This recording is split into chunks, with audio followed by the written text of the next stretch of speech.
জাতীয়তাবাদী শক্তিকে নির্মূল করার আরেকটা ষড়যন্ত্র চলছে। শহীদ জিয়ার আদর্শকে আবারও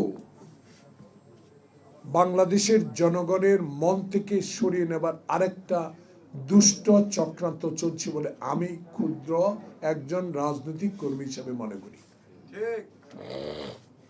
অবশ্যই আমার নেতারা আমার চেয়ে গভীরভাবে এই বিষয়ে চিন্তা করছেন এবং করবেন। বাংলাদেশে 4 মাস প্রায় শেষ,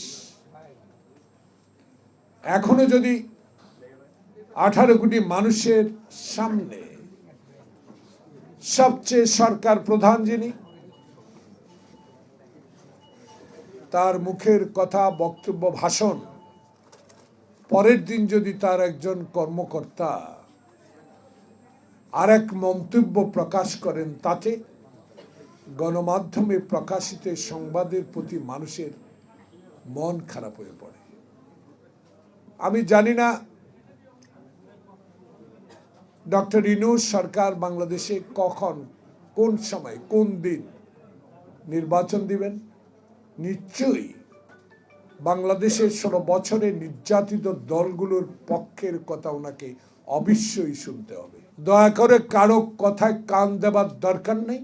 জনগণের প্রত্যাশা পূরণে আপনাকে যে দায়িত্ব দেওয়া হয়েছে সেই দায়িত্ব আপনাকে পালন করতেই হবে। এই দায়িত্ব পালনের জন্য আপনার সমর্থন দরকার। আপনার সমর্থন আল্লাহ পাক দিয়ে দিয়েছে। আপনার ইজ্জত আল্লাহ রক্ষা করেছে। আপনার ইজ্জত বিশ্বব্যাপী, আপনার ইজ্জত আছে বিশ্বের দরবারে। আপনি একজন গুণী ব্যক্তি। যে ব্যক্তিটি আপনাকে কষ্ট দিয়েছে, মামলা দিয়েছে, 18 তলা পায়ে হেঁটে লিফট ছাড়া উঠতে সহযোগিতা করেছে, লিফট বন্ধ করে দেওয়ার সহযোগিতা করেছে, সেই ব্যক্তি আপনি এই দেশের মানুষের কাছে যে সম্মান পেয়েছেন, অনুগ্রহ করে দয়া করে আপনার আশেপাশের লোকগুলোকে কথা বলা থেকে সজাগ রাখুন। এমন কথা বলার দরকার নাই যেই কথায় আপনার মানহানি হতে পারে।